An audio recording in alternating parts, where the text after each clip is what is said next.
were brains and good equipment. I'm not stupid, and I'm willing to pay for top-of-the-line weaponry. I met Bob when Vicky's grandfather hired him to work up the security for her estate. It had been the old man's housewarming gift. I'd watched Bob set everything up. He'd been patient enough to explain the how and why of everything he did, let me follow him around for days. It was obvious he knew his stuff.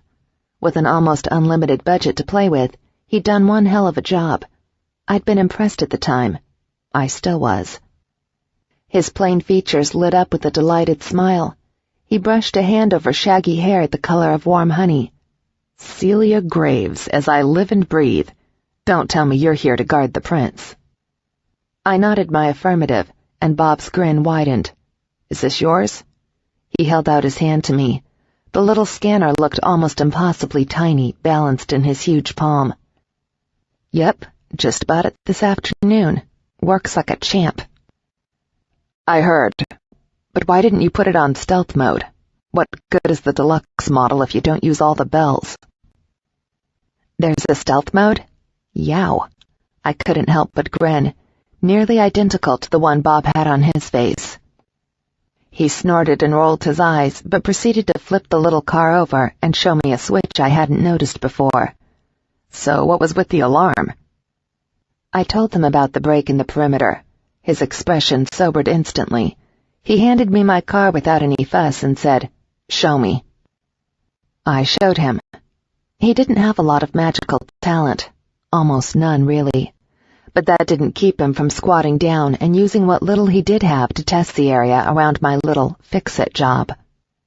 He looked up at me, his expression serious. "This isn't going to hold up for more than a few minutes. We need to get upstairs, warn the client, and call in the cavalry." Agreed. I let him take the lead. Neither of us had a weapon drawn, but our jackets were open, our hands loose, so that we could react in a hurry if need be. We moved deliberately toward the side entrance, eyes scanning the area for any sign of trouble. Nothing, not a damned thing. It should have reassured me.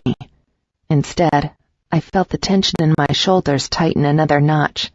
Why would a demon break a barrier and then just leave? I turned to the side. Providing cover as Bob took the wallet from his back pocket and pulled out a key card. I'd been provided a similar card when I'd been hired. From the corner of my eye, I saw him slide the card through the black security box. A series of small lights flashed green. When the last one lit, I heard the lock on the door click open. We stepped inside and the door swung shut, locks and spells closing behind us. I waited as he repeated the process with the service elevator. I blinked, trying hard not to stare as I caught sight of him in the polished stainless steel door. His whole body language had changed. He looked like hell. Oh, he was still clean, and the clothes were pressed. But there was this sense of defeat about him. You could almost smell it, like a cheap cologne. It showed in the slight slump of his broad shoulders, the hesitation in his movements that had never been there before. He was pale, but then he'd been living on the East Coast. Probably hadn't had a lot of beach time. Still, there's pale and there's pale. I hesitated, trying to think what to say, and couldn't come up with a damned thing that wasn't prying. So I reached forward to hit the intercom button. "Celia Graves."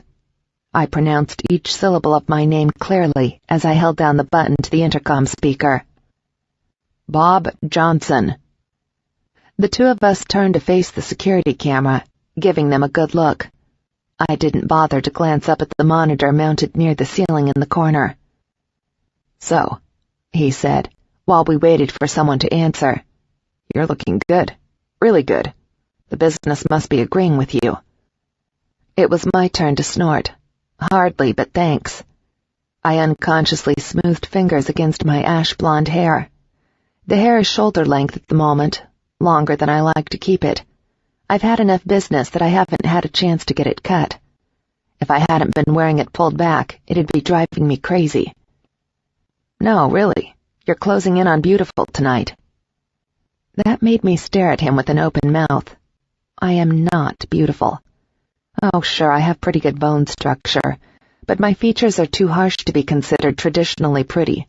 At 5'10", I'm too tall for my body type, and my skin goes beyond creamy to nearly goth pale.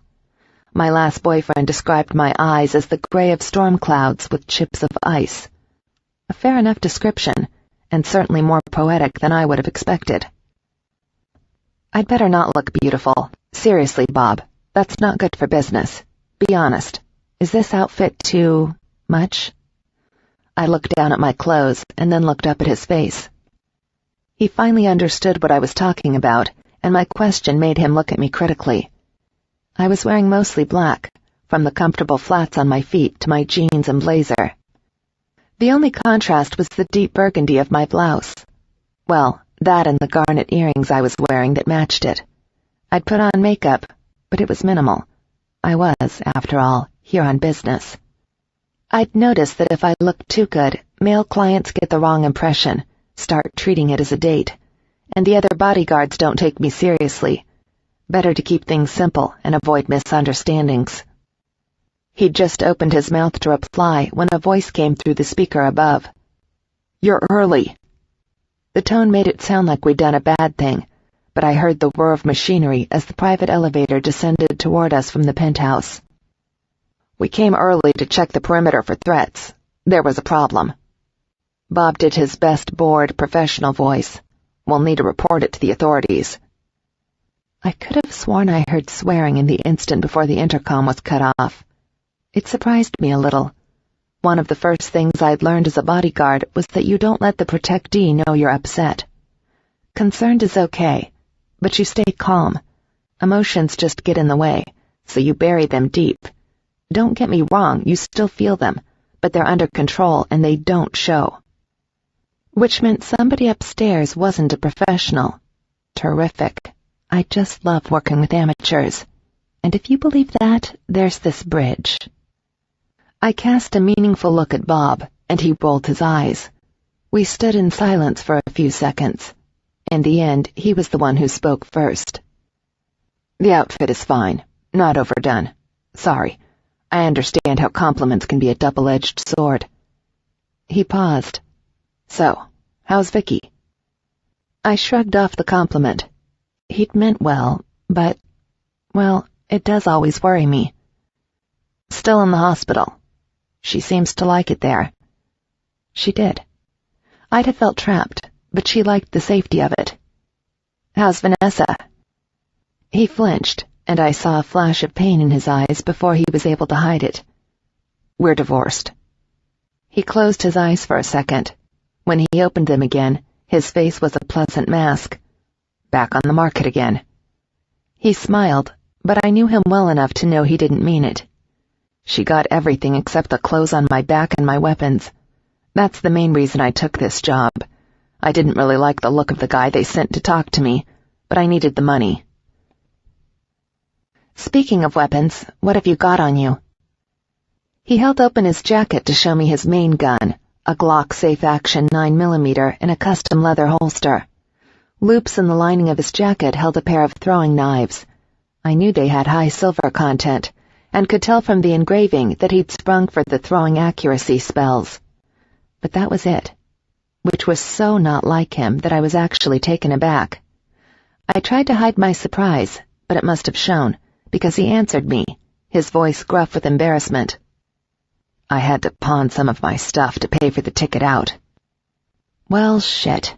I really didn't know what to say in response to that, so I kept my mouth shut. It just seemed safer. "Well, I showed you mine."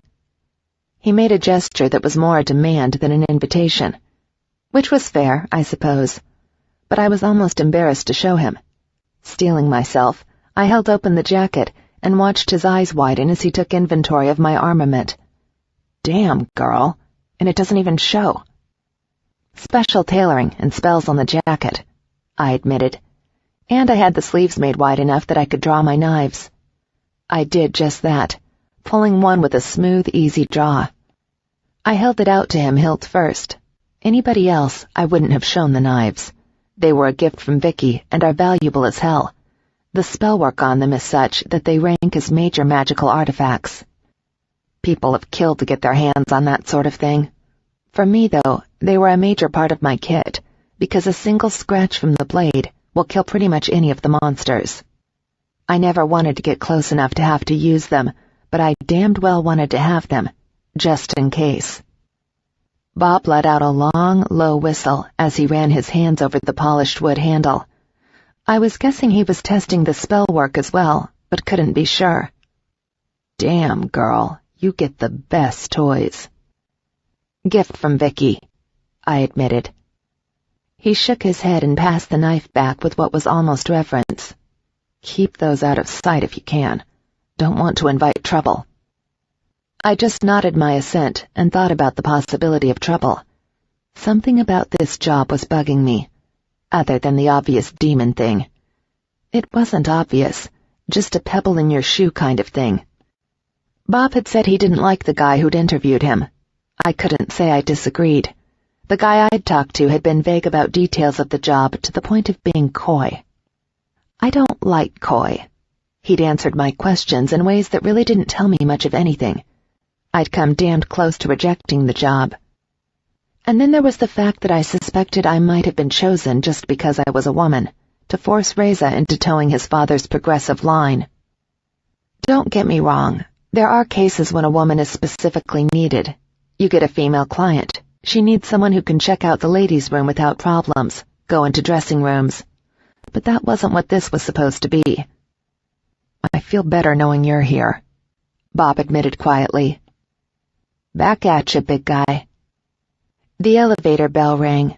We stepped inside the elegantly appointed cabin. Pressing the button for the top floor, I turned to face the front as the doors whooshed smoothly closed. When they reopened, I stepped into an expansive living space. One entire wall was a bank of windows, open to show a panoramic view of the city lights sparkling below. Stupid. Unless those windows were bulletproof, I could see 3 perfect spots for a sniper's roost, and that was without really trying. I thought about the demon again. What if he was in the room with us already? I needed to figure out a way to check each person. I couldn't do it openly for fear of a violent reaction with possible hostages. But leaking a little holy water onto my palm and then shaking hands with everyone would just make it look like I had sweaty palms. You're early. The retainer repeated his earlier complaint. In photographs in my research file, he was always just a pace behind the king, always with the same dour expression. I turned to him, keeping my expression neutral. He stepped away from a group of men standing by the bar. His voice was disapproving. I thought that the photos just made him look cranky, but they'd only captured the real him. I immediately felt sorry for whoever his significant other might be. Standing at about 5'9", he was a little bit shorter than me. I could tell he didn't like it. He was apparently used to looking down that beakish nose and glaring with those beady black eyes until the person opposing him backed down. If that's what he wanted, he'd picked the wrong girl. I wouldn't start trouble, certainly not with a client. But I wouldn't grovel or toady either. Wouldn't be much use as a bodyguard if I did. I gave him the pleasant, not quite blank expression I reserve for difficult clients. He didn't seem to like that either. Sometimes you just can't win. I held out my water-soaked hand. He looked at it like it was a distasteful bug. Crap. Now what? I lowered my hand after a few awkward moments. There would be other opportunities before we left. I came in a little ahead of time to check the perimeter, meet up with the other guards and find out who's going to be in charge, and iron out the details.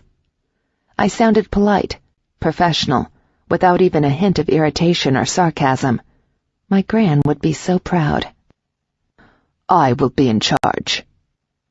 The man who glided away from the bar spoke with a hint of an accent and more than a hint of condescension. I recognized him from his pictures. The prince was 6'2" and slender. He moved with a sleek grace that should have been effeminate, but wasn't. He was wearing gray dress slacks with a cream-colored silk shirt that had enough buttons left open to expose a lightly muscled but hairless chest.